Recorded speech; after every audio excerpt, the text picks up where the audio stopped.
let's do some prediction for open. For open division, I would say it's not winter is coming, but it's ice age. It's already, it's going to be for a prolonged period of time. I think Rami was such a potential since 2013, 14, 15, 16, 17, and never really delivered. So finally, he got the formula and he delivered last year.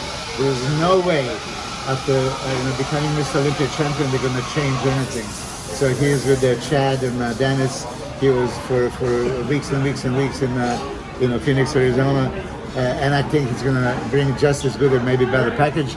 And when you compare him to other people, he is so much bigger, so much wider. He dominates the stage. Hadi can be a problem because Hadi is polished, striated, deep separation, and he creates illusion. He was 212 guy, and they decided to do the Open in 2019. He could go either way. He looked huge. So if Hadi, brings harder back, more striated back double biceps that could be competitive, he can give Rami a run for money because he has those striations that Rami doesn't have. But still, I think that Rami is a big favorite. Brandon Curry being a third and a champion in 2020 has to be considered. For me, he has the best aesthetics, but he was light in the legs, and his conditioning was what do you call it? Oxygen gym conditioning. Those guys are never ripped, never dry, never in shape. I mean, let's be honest. They're decent but not great. So I think that Nick Walker can be a surprise of the show. He shocked me at Arnold Classic. I didn't like his physique really as far as aesthetics, but when he stood on that stage, frontal exposed at Arnold Classic, immediately he won. He was so dominant, very wide, crazy deep abs, nothing missing.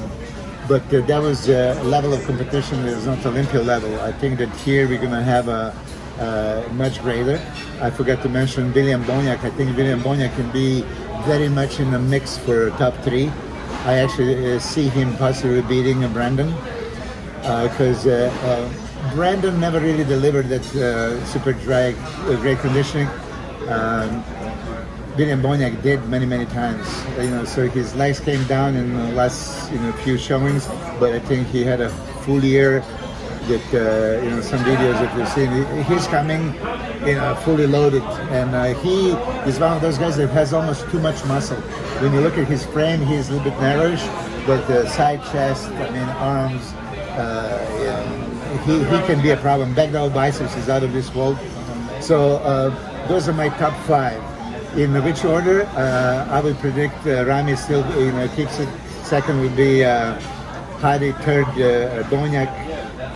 Fourth, I hope Brandon in shape. If Brandon is not in shape, he's not going to beat Nick. But Nick would be rounding up top five. Now, who else is there? If Labrada Hunter can come anything close to his father's condition, then he will be definitely considered. Then I see him beating Nick Walker if he comes in that kind of condition. But Hunter never delivered this kind of condition yet. He's decent. He wins the shows, but you're very much known for your conditioning. It's not the same. Akeem Williams, he was top 5 last year because of that crazy mass, thickness, and he was conditioned last show.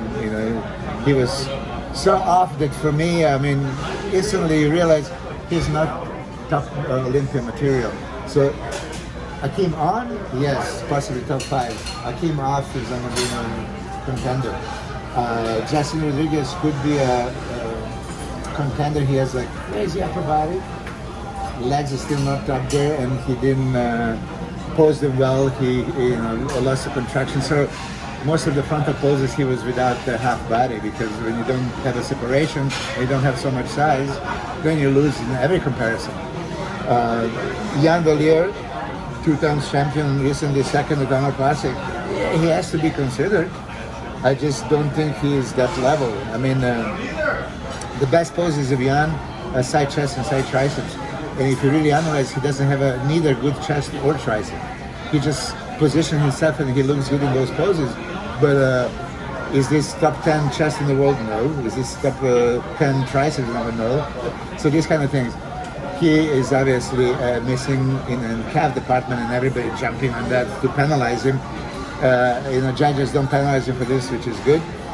When he turns around, back is impressive, and the glutes are crazy strided and thick. So I see him being competitive. I see him in great condition, but I don't think he would be lucky to be top 6. That's how I see it. Regan Grimes, I love his physique. He's the most aesthetic guy that if it's back in the day, in the 70s when Frank Zane was winning, or later when Muhammad Makavi and Labrada and Padilla and those guys, that would be great because I think Regan says he's 255 and he's like 5'11 or 6 foot. Beautiful genetics. You see him in Japan when he competed, but he was off there. He was off at last year's Olympia. If he brings condition, he's a standout. It's just I hope the judge is going to give him a chance because right now he is not considered top 10, material. But with improved size, you see he's not missing anything, and he is beautiful to look at. Now I don't remember if you can remind me. Did I miss anybody? Winkler. Rory Winkler. Oh, Rory Winkler. Oh, yes. I kind of always forget. If Rory comes conditioned, yeah, he's top 5 material. I just didn't see him conditioned in Chicago. He was very off. And then when he lost to Nathan Diasha, he was better, but far away from Raleigh that was a people champ. He can match almost Rami with the size and upper bodies. When he opens up in the frontal exposed, it's like shoulders, the V-taper. But legs don't have a sweep.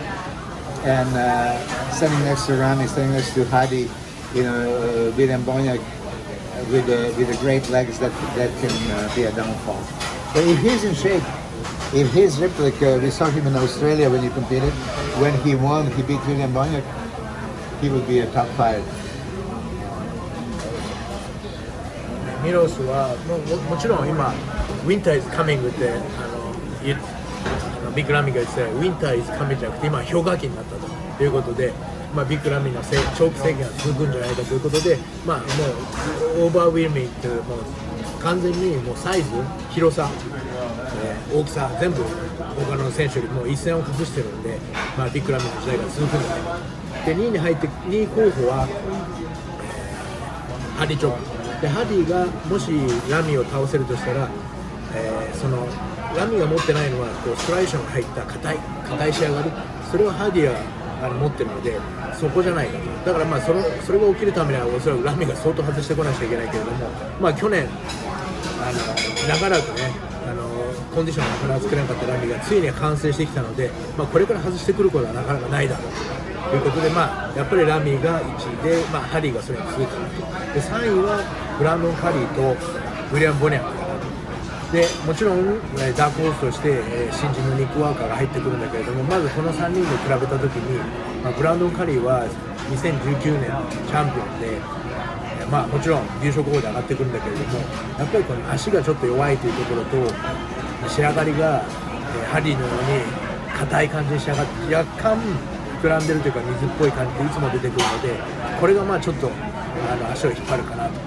それに対してウィリアム・ボニャクはアーノルド出なかったけれども、いつもの硬い仕上がりも何度も仕上げてきているので、今回もしその仕上げて順調に仕上げてきて、過去2試合ぐらいちょっと足が落ちたかなっていう印象があったけれども、アップデートのインスタグラムのアップデートの写真では足も戻ってる感じがするので、今回順当にいけばウィリアム・ボナクがトップ3に入るんじゃないかと。でダークホースのニック・ウォーカーは、ミロスは個人的にはニック・ウォーカーの体はあんまり好きじゃないと、ブロッキーだからね。ということでマスモンスター。ただアーノルドに立った時はやっぱり他の選手が10人いて9人の選手が仕上がってなかったので、ニック・ウォーカーは間違いなくダントツ優勝したんだけれども、今回はそういうわけにはいかないんじゃないかということだったので、俺の意見としてはニック・ウォーカーもしかしたらトップ3で俺は戦えるんじゃないかと思うけれども、これは今日の夜見ても楽しみで、これがミロスのトップ5で、これに続いてくるのがまずはハンターのアブラーナで、ハンターに関してはやっぱりブランドンとかと同じで体型がいいんだけれども仕上げ最後の硬さが出てこないけども、これ硬さがもし お父さんのようなリーラブのような仕上がりができたらニック・ウォーカーを倒すんだよ。で次に来るのはアキム・ウィリアムスはアーノルドは残念な結果で去年トップ5に入っているけれどもアーノルドは全くのオフでできたので、アキムがもし去年のような仕上がりこの2週間で持ってくればもちろんトップ5に入れる実力はあるけれども2週間で変えられるかというところがね。次に来るのは、今年のアーノルドにそして、タンパと、テキサスプロの勝者イアン・バレー。イアンは、ミロスが言うにはこれといってこう突出したところはないけれども、総合力がいい選手、あとは仕上がりがいい選手だから、優勝はしてるけれども今回どうだろうと。トップ5を狙えるのか。ただトップ5を戦うそのコンパリソンに入ってくるだろうけれども、そのトップ5に実際入ってくるかというとどうだろうというちょっと疑問符があるけど、もちろん要注意な選手で、最後にちょっと忘れたかなと思ったのがローリー・ウィンクで、ローリーに関しては今年ちょっと不調というかサイズが一回り小さくなったような感じがあって、年齢ももう40も中盤に来てるので、年齢もの衰えもあるのかなという心配があったけれども、もしアーノルド・オーストラリアで優勝してボニャックを倒して優勝した時というのが、サイズと仕上がりに戻っていれば、もう1ヶ月2ヶ月前ぐらいでちょっとクオリファイ2位だったけれどもそれで戻していればもちろんトップ5に狙えるというところがプレディクションで、俺もニック・ウォーカーに関してはもしかしたら俺はミロスとちょっと意見が違うんだけれども俺はトップ3戦うと思うけれども他に関しては大体同じかなということでオープンのプレディクション今夜プレディクション